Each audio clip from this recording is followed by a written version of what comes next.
Oh, ano, kinakain mo na naman yung dahon. Ayan. Herb naman to, kaya pwede sa aso. Para sa'yo talaga yan. Tinatanim ni mama, kainin mo. Oh, yan ay tutubo pa naman. Pag hindi nakakalabas yung aso, ayan. Ang halaman ang ilapit. Kainin niya yan. Oh.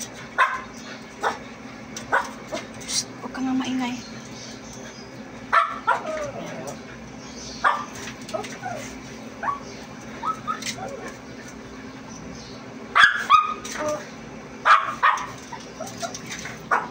Healthy sa aso yan, halaman. Wala, sige, kain. Magmukbang ka ng dahon. Papalusot ko pa yan dyan sa'yo.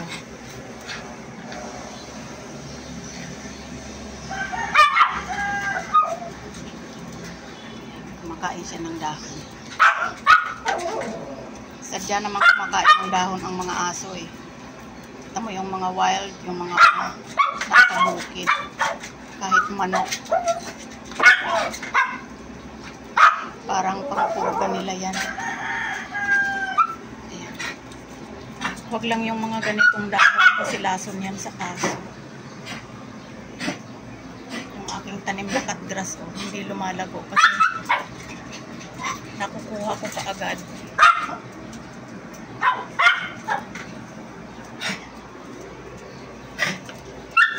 Awan pa sila dyan sa damo. Hoy! Clover!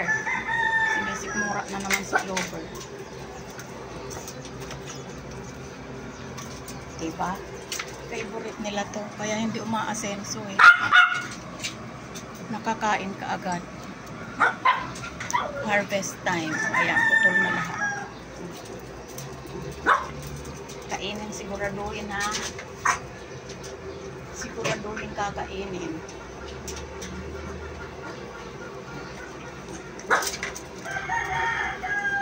See. Nagtanim ako ng cutgrass kasi para meron silang minumukbang na damo. Kasi hindi naman laging nakakalabas yung mga yan eh. Oh. Ikaw itim. Tama na yan. Yan si Axel. Makain pa rin ng mga halaman. Herb yan eh. Mabango yan.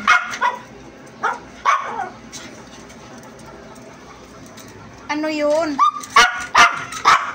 Excited ka rin lumabas. Di ka naman makatalon dyan. Ayaw nga kitang palabasin dito kasi basa. Di ka na. Dali, talon, talon.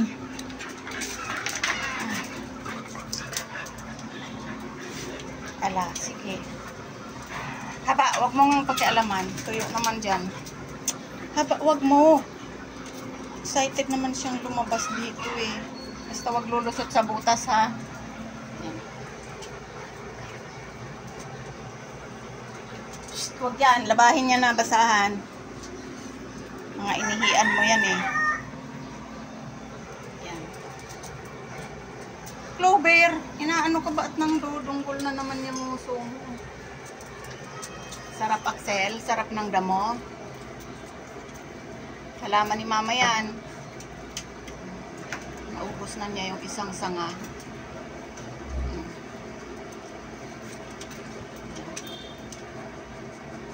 Tubo naman ulit yan eh. Hindi ko naman na ilalagay sa niluluto, kaya mukbangin mo na. Ubusin mo. Yan. Basta ikaw ang kumain yan. Sige lang.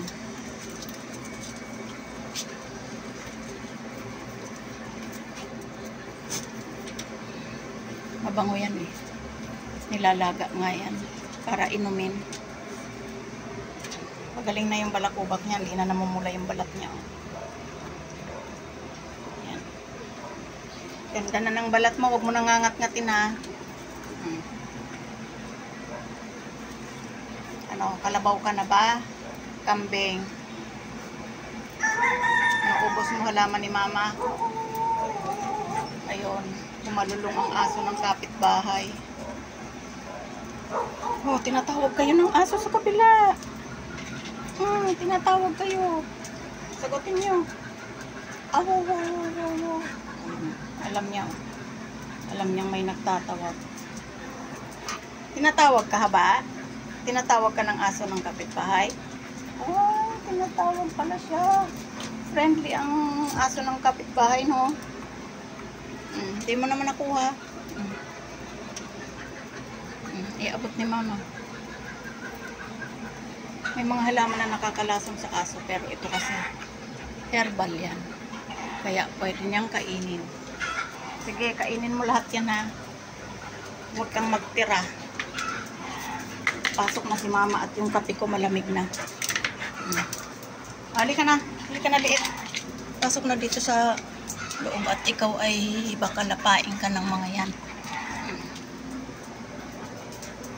Kape tayo. So, ayun guys, narinig nyo naman, umalulong ang aso ng kapitbahay. Pag-usapan natin ang alulong. Yan, habang nagkakape at may pandesal, tinatamad akong magpalaman. Kaya, isasawsaw ko lang sa kape. Kwentuhan sa umaga.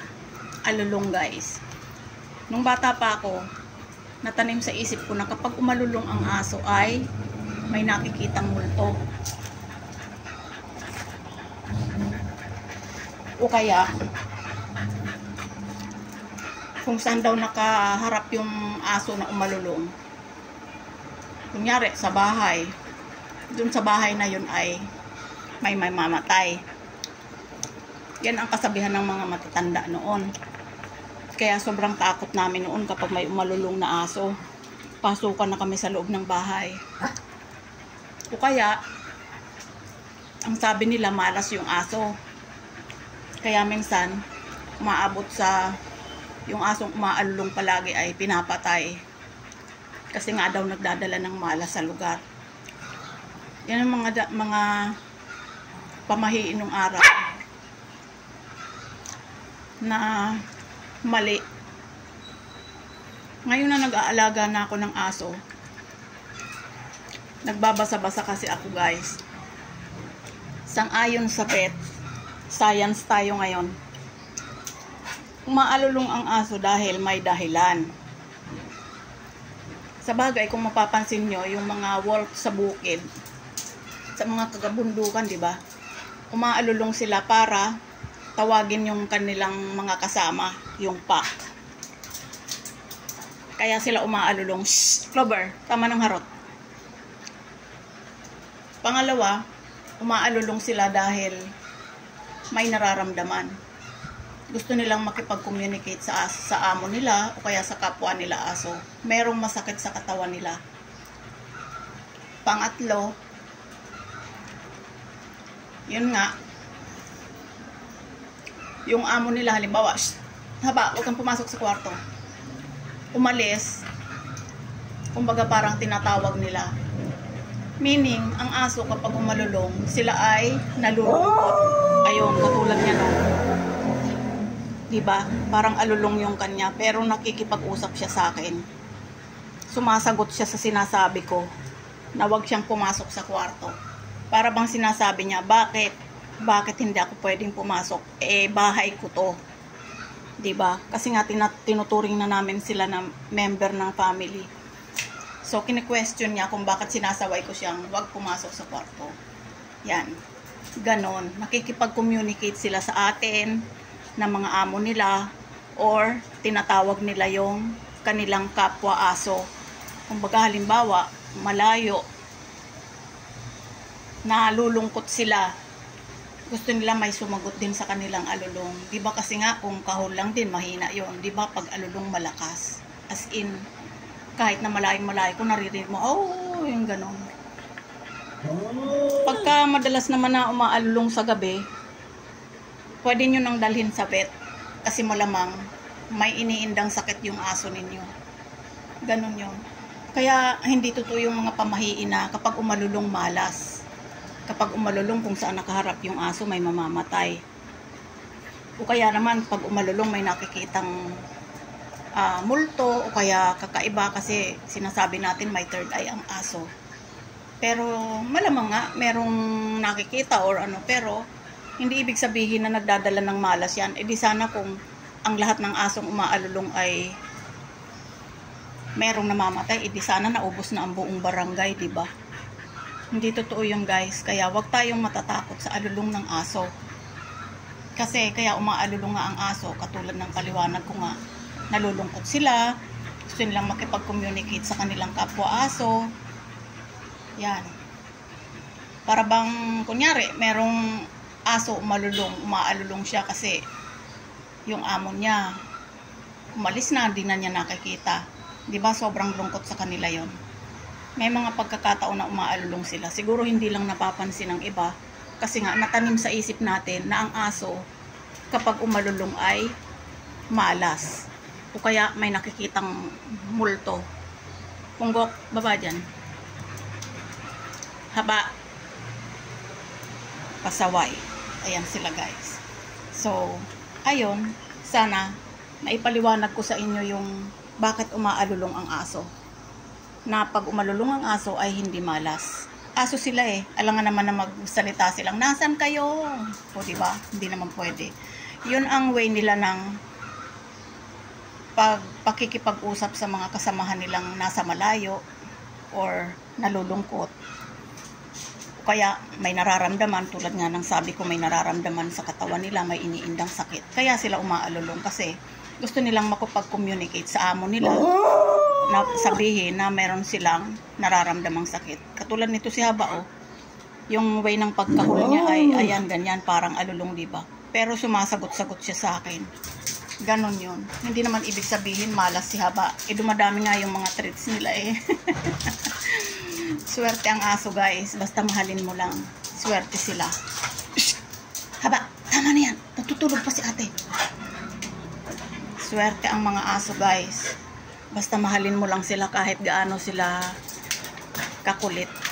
Kasi ang mga age ng mga asong ito, katulad nitong sa akin, ay parang ano eh, yung mga batang gifted. Magpapasaway maya-maya, yun na naman.